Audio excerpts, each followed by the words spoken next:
तो दोस्तों, ये कहानी 22 जनवरी 2022 हरियाणा के सोनीपत जिले की है। कन्नौज थाने में एक 22 साल की लड़की की गुमशुदगी की रिपोर्ट दर्ज करवाई जाती है। फिलहाल कनाडा में रहकर पढ़ाई कर रही थी वह लड़की हाल ही में वापस हरियाणा आई थी। केस दर्ज होने के बाद मामले की जांच के लिए केस क्राइम ब्रांच को सौंप दिया जाता है। महीनों तक जांच चलती रहती है, लेकिन पुलिस के हाथ कुछ भी नहीं लगता। मगर 9 महीने बाद एक ऐसी सच्चाई का पता चलता है जिसे सुनकर हर किसी के होश उड़ जाते हैं। इस लड़की को प्यार हुआ था, मगर प्यार में उसे धोखा मिला और इस धोखे की कहानी इतनी बड़ी कीमती चुकानी पड़ी कि किसी ने कल्पना भी नहीं की थी।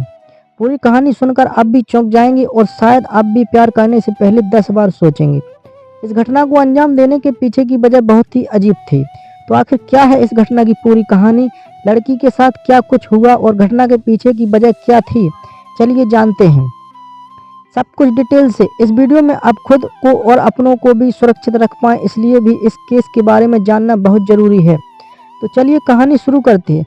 दोस्तों, हम हरियाणा के मशहूर मोनिका केस की बात कर रहे हैं।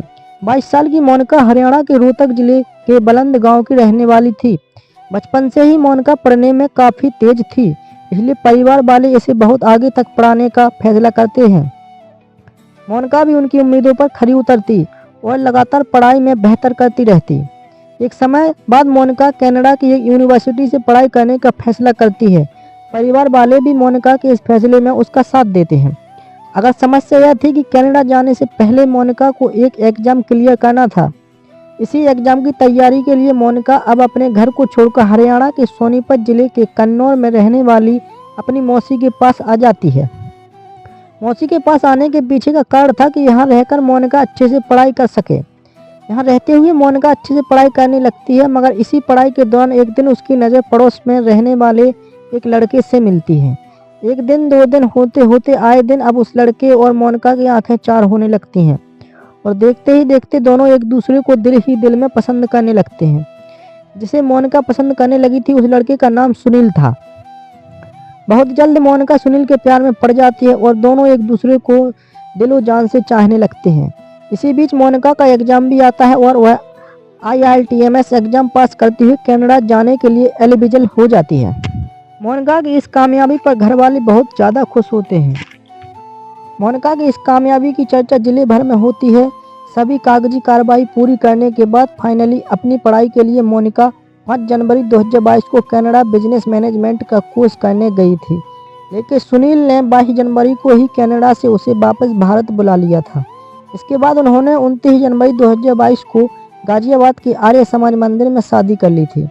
शादी के बाद 30 जनवरी को मोनिका फिर कनाडा चली गई थी, लेकिन सुनील ने उसे फिर भारत बुला लिया और कनाडा वापस जाने नहीं दिया। मोनिका के कनाडा आने जाने का सारा खर्चा सुनील ने ही उठाया था। वहीं सुनील पहले से ही शादीशुदा था, उसको 2 बच्चे भी हैं।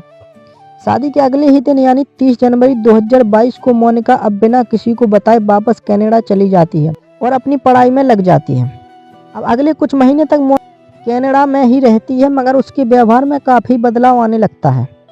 जब भी उसके परिवार से कोई उसे फ़ोन करता था तो मोनिका अक्सर कॉल काट दिया करती थी या फिर बातों को टाल देती थी। ऐसा अप्रैल महीने तक चलता रहा। अप्रैल महीने के अंत तक स्थिति ऐसी बन जाती है कि मोनिका अपने परिवार के सभी रिश्तेदारों का फ़ोन उठाना तक बंद कर देती है। यहाँ तक कि कोई करीबी रिश्तेदारों के नंबर को ब्लॉक लिस्ट में भी डाल देती है। कुल मिलाकर परिवार वाले चाह कर भी मोनिका से संपर्क नहीं कर पा रहे थे। अब अगले कई दिनों तक मोनिका के परिवार वाले मोनिका से संपर्क करने की कोशिश करते रहे, मगर कहीं भी मोनिका का अता पता नहीं चलता है।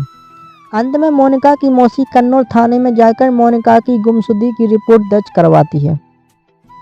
इस रिपोर्ट में मोनिका की मौसी अपने पड़ोसी सुनील पर मोनिका के अपहरण का शक जताती है। इस रिपोर्ट के आधार पर कन्नौज पुलिस अपनी जांच को आगे बढ़ाती है, मगर जांच की रफ्तार इतनी धीमी थी कि मोनिका के परिवार वाले हरियाणा के मुख्यमंत्री और फिर गृह मंत्री तक अपनी गुहार लेकर जाते हैं।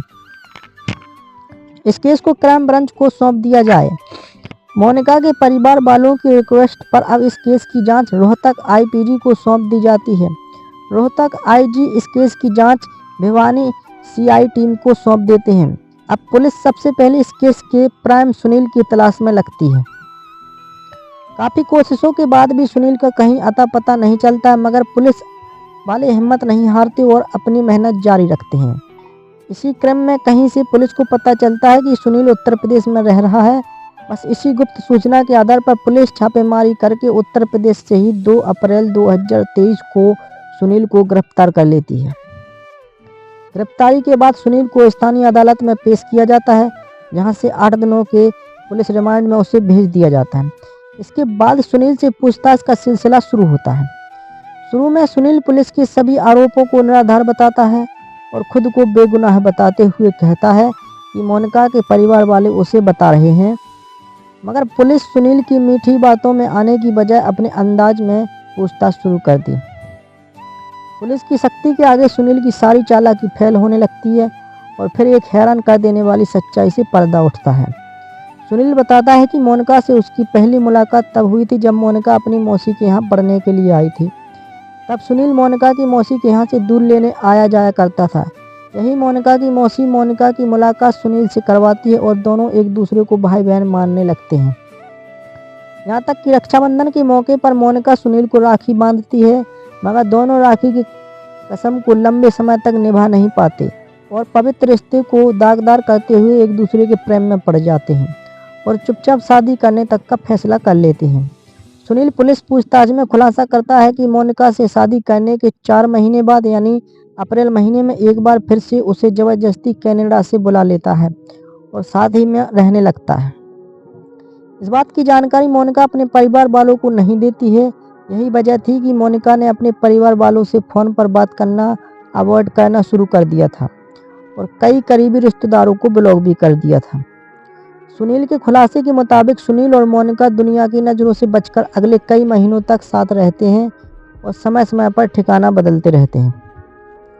शुरू में तो इन दोनों में बहुत ज़्यादा प्यार रहता है, मगर समय के साथ रिश्तों में कड़वाहट शुरू होने लगती है और एक कड़वाहट इतनी ज़्यादा बढ़ जाती है कि अब हर पल इन दोनों में झगड़ा होने लगता है। इन्हीं जंगलों के बीच किसी तरह दोनों साथ रह रहे थे, मगर 29 जून 2022 को जब सुनील मोनिका को लेकर अपनी गाड़ी से जा रहा है स्थिति फार्म हाउस की तरफ, तभी कार में ही इन दोनों की इतनी ज़्यादा अनबन हो जाती है कि सुनील कार में रखा अपना पिस्टल निकालता है और एक सुनसान जगह पर कार खड़ी करने के बाद 2 गोलियां मोनिका की खोपड़ी में मार देता है। सुनील के बयान के अनुसार गोली मारने के बाद वह लाश को अपनी कार की डिग्गी में डालता है और उसे अच्छे से कवर कर देता है।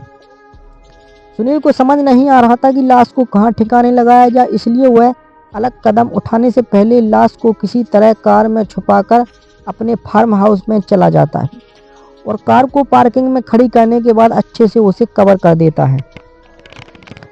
वह लाश को ठिकाने लगाने की प्लानिंग पर काम करने लगता है। इसी दौरान उसे ख्याल आता है कि क्यों ना लाश को इसी फार्म हाउस में दफना दिया जाए। इसी के बाद अगली सुबह सुनील अपने घर पर कुछ मजदूरों को बुलाता है और घर के अंदर लगभग एक 10 फीट गहरा गड्ढा खुदवा आता है। मजदूर जब इस गड्ढे को खोदने के उद्देश्य के बारे में पूछते हैं तो सुनील उन्हें बातों में उलझाकर बस गड्ढा खोदकर जाने के लिए कह देता है। मजदूर ऐसा ही करते हैं। मजदूर के चले जाने के बाद सुनील बड़ी सावधानी से कार से सबको उतारता है और गड्ढे में दफना देता है। सुनील ने इस अपराध को इतनी सफाई से अंजाम दिया था कि किसी को उसके गुनाह की भनक तक नहीं लगती है और वो अगले कई महीनों तक अपनी ज़िंदगी जीता रहता है। सुनील के इस खुलासे से सभी हैरान रह जाते हैं और फिर उसी की निशानदेही पर निभानी क्राइम ब्रांच की टीम सुनील के फार्म हाउस पर छापा मारती है और मजदूरों की मदद से गड्ढा खुदवाया जाता है। लगभग 10 फीट की खुदाई के बाद पुलिस मोनिका की कंकाल को बरामद भी कर लेती है। उस कंकाल को फॉरेंसिक लैब में जांच के लिए भेज दिया जाता है। पुलिस जांच में एक और हैरान कर देने वाला खुलासा यह होता है कि 22 साल की मोनिका जिस 37 साल के सुनील के प्यार में पागल हुई पड़ी थी, वो सुनील पहले से ही शादीशुदा था। उसके 2 बच्चे भी थे। सुनील के खुलासे के बाद उसे जेल भेज दिया जाता है, जबकि पुलिस और पुख्ता सबूत जुटाने में लग जाती है। इस क्रम में कुछ महीनों की मेहनत के बाद पुलिस सुनील की निशानदेही पर वह पिस्टल भी बरामद कर लेती है जिसका इस्तेमाल मोनिका की हत्या में किया गया था। इतना ही नहीं, फॉरेंसिक लैब की जांच में खुलासा होता है कि उसकी पिस्टल से चली गोली अभी भी मोनिका की खोपड़ी में फंसी हुई थी। अब लोगों के जहन में एक सवाल आने लगा कि जब सुनील मोनिका से इतना प्यार करता था तो आखिर ऐसी क्या बात हो गई कि सुनील ने मोनिका की जान ले ली। पुलिस भी मर्डर के मोटिव का पता लगाने के लिए सुनील से मोनिका की हत्या के पीछे का कारण जानने की कोशिश करती है, इस पर सुनील खुलासा करते हुए कहता है कि दरअसल वह अपनी शादीशुदा ज़िंदगी से खुश नहीं था, इसलिए वह किसी भी हाल में कनाडा जाना चाहता था, मगर काफ़ी कोशिशों के बावजूद कनाडा जाने का रास्ता उसे नज़र नहीं आ रहा था। इत्तेफाक से इसी दौरान उसकी दोस्ती मोनिका से होती है। जब सुनील को पता चलता है कि मोनिका पढ़ाई के सिलसिले में कनाडा जाना चाहती है, तो जानबूझकर सुनील मोनिका से और नज़दीकियाँ बढ़ने लगता है और इस जुगाड़ में लग जाता है कि जैसे ही मोनिका कनाडा जाएगी, वह भी उसके साथ कनाडा चला जाएगा।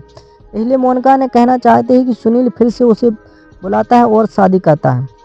वह अपनी शादी को कोर्ट में रजिस्टर भी करवाता है, क्योंकि मोनिका को कनाडा का परमानेंट वीज़ा नहीं मिलता है। इस कारण एक समय बाद सुनील को उसका अपना कनाडा जाने वाला प्लान फेल होता हुआ नज़र आने लगता है। इसके अलावा शादी के बाद जब दोबारा मोनिका कनाडा से भारत वापस आती है, तो वह वापस कनाडा जाने से मना करने लगती है।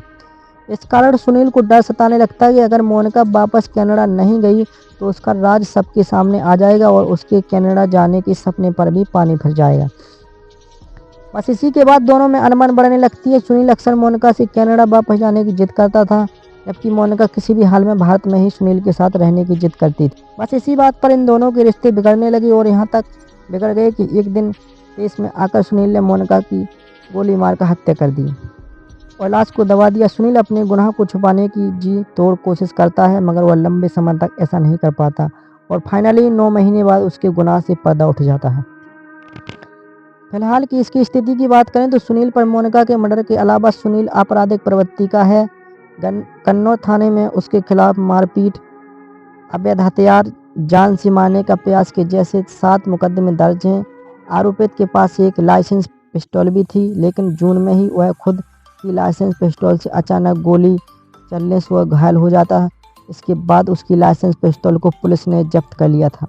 फिलहाल सुनील जेल में बंद सजा के ऐलान का इंतजार कर रहा है। इस मामले में मोनिका के परिवार वालों ने साथ अन्य लोगों पर भी मोनिका की हत्या की साजिश में शामिल होने के आरोप लगाए हैं। फिलहाल पुलिस उन आरोपों को भी जांच कर रही है। इसके अलावा मामले में पुख्ता सबूत जुटाए जा रहे हैं ताकि अपराधियों को कड़ी सजा मिल सके। वैसे आप लोगों को क्या राय है कमेंट बॉक्स में जरूर बताएं कि सुनील को क्या सजा मिलनी चाहिए। हमारी वीडियो पसंद आई तो इस वीडियो को लाइक करते हुए शेयर जरूर करें। चैनल को सब्सक्राइब नहीं किया तो जल्दी से चैनल को सब्सक्राइब जरूर कर लें। इसी तरह की और भी वीडियो देखने के लिए बने रहें हमारे साथ। धन्यवाद।